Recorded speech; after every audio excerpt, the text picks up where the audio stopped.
Hi everybody, I'm Leah of CJ Drill, and today I'm here with Zillow and we're going to be installing a bathroom vanity. But before we get started, I just want to point out a few things. Now, when you're selecting that bathroom vanity, make certain that you select a vanity that doesn't have a back. You'll have easy access to the water supply lines and the drain that way. The other thing you want to remember is you want to select a vanity that fits the room in terms of size and style. Let's get started. We're in the bathroom where we're going to install the new vanity, but before we get started, I just want to bring a few things to your attention. Number one, when you remove the old fixture, there's always going to be some damage. So it's always a good idea to make those repairs prior to the install. Some of the concerns just may be peeling paint. You'll want to paint first because you don't want to have to paint around a new vanity. There are sometimes issues with caulking being on the wall, or you may even actually have to make repairs to the wall itself like we did here. Another concern is baseboards. You'll want that new vanity to snug up perfectly to the wall, but if you have baseboards in place, you may have to remove those first. Our next step is, before we bring the vanity in, is we have to mark an outline of the vanity. Now, I already know what the dimensions are. Our vanity is 33.5 inches tall by 24 inches wide. And we want to give ourselves some reference lines. But the most important reference line is the 33.5 mark, because we need the mark that goes across to be perfectly level. Because we're going to use that reference line to make certain that our cabinet itself is level. Now, I really only need to make one mark because the level is going to allow me to make certain that that reference line is level. So I'm going to use the level itself as my straight edge. I'm going to put it right there on that mark we just made, make certain that it's nice and level. And it is. Now I'm going to strike my line. Now the next reference line I want to be perfectly certain of is the drain, okay? You want your drain here to be perfectly centered with the sink drain above. Because if it's a little off, when you go to reconnect your drain, you're going to wind up with leaks. So the more plumb you can get it, plumb is straight up and down, the better off you're going to be in the install process. We know that our vanity is 24 inches across. So from this drain, I need to measure out 12 inches and then 12 inches. And there we go. There's my mark. That's my 12-inch mark. Now all I have to do is strike my line, and I'm going to use a level to do it. And again, I just want a plumb line. It's just a reference line. And I'm going to repeat the process on the other side. Okay. Strike my line. Okay, so we have our reference lines, but our next step is we need to mark where our studs are, because we want to secure that vanity to something solid, and there's nothing more solid than the studs that run behind the drywall. Now to do that, I'm going to use a magnetic stud finder, okay? And when I locate that stud, it's going to let me know. There we go. I've got a stud right there. So what I'm going to do is I'm going to mark below our reference line. That lets me know that that's a secure area to drill into. Now I need to find another stud. Studs generally are 16 inches apart. There we go. There's our other stud. I'm going to come right up below the reference line right here. That lets me know we're going to be able to drill in there safely without problems. But there's one last thing I need to check, and that is, well, we've got plumbing here. And behind this wall, there are copper lines running.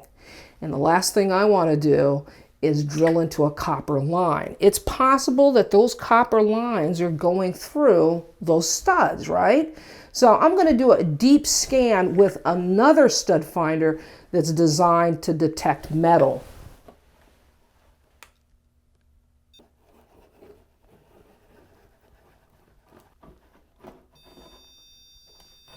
Okay, so that let me know that there's metal running here, but it's not going to interfere with our stud.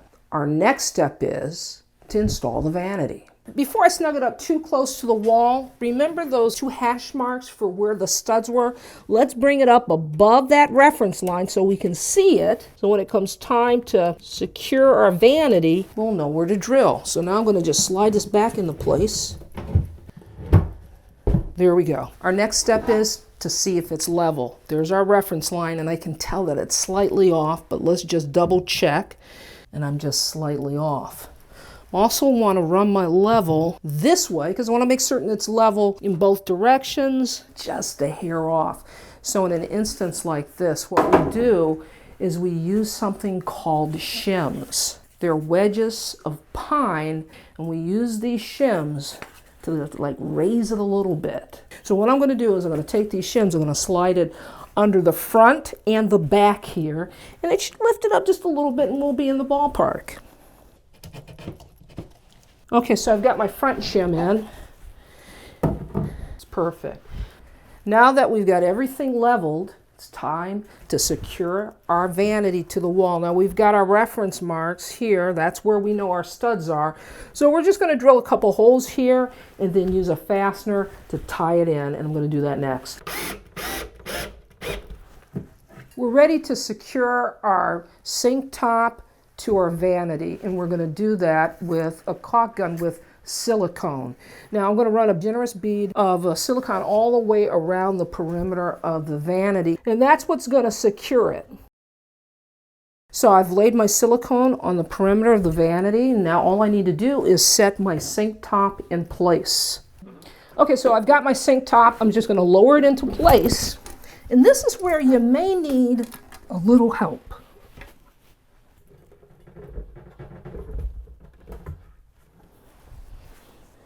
Now what you want to make certain of is you want the overhang consistent on both sides.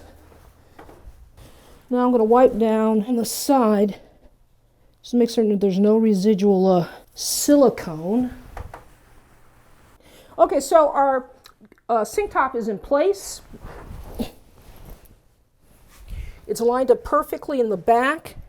If you notice, our faucet was installed into our sink top prior to installing it because it's going to make the process go that much quicker. So you'll want to do that at home as well.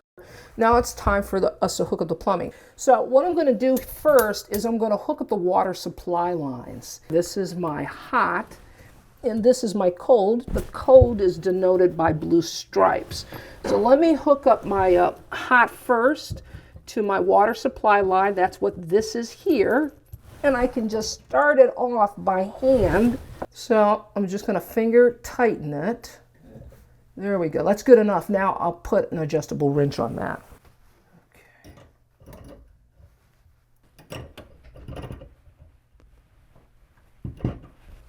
Okay, that's secure.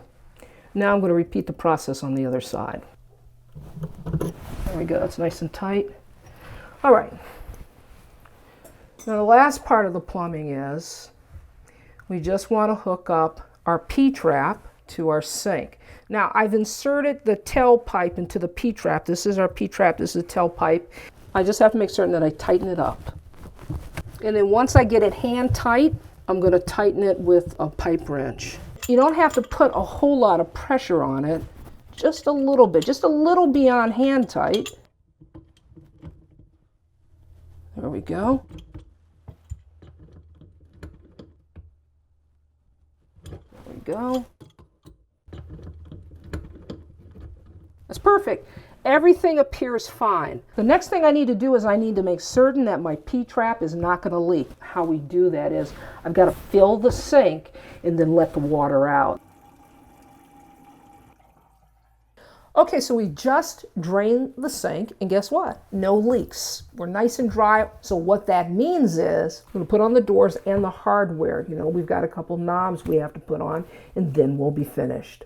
I've attached the doors and the hardware to the doors and to the bottom drawer as well. I also ran a bead of caulk on the back side of the sink where it meets the wall, and you'll want to do the same. This is Leah saying you can do this.